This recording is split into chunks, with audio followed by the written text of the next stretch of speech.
Hey guys, welcome to the lift session setup tutorial. Now that you've registered for your first official class, you want to make sure that you're well set up prior to the first session.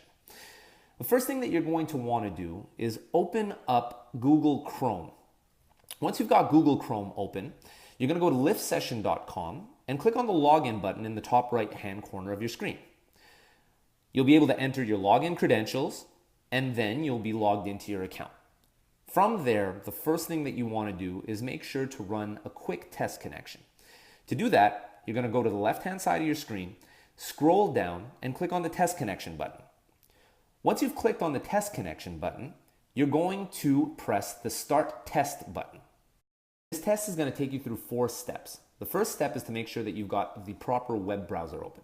The second one is to make sure that your camera is working. The third step is to actually test your internet connection. You may end up with an average or an excellent connection, in which case you won't have any problems during the session. If, however, you end up with a poor connection, try bringing your laptop closer to the Wi-Fi access point and rerun another test.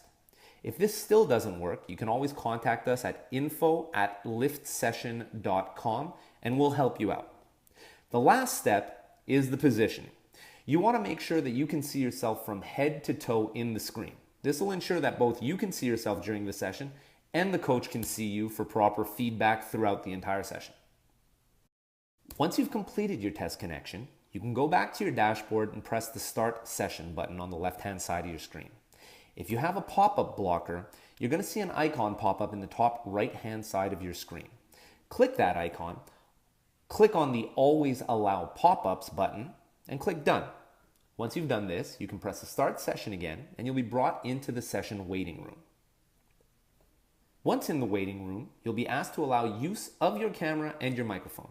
Click Allow, and you're good to go. As soon as the coach jumps into the session, you and your fellow athletes can get sweaty and have a great workout. Happy training!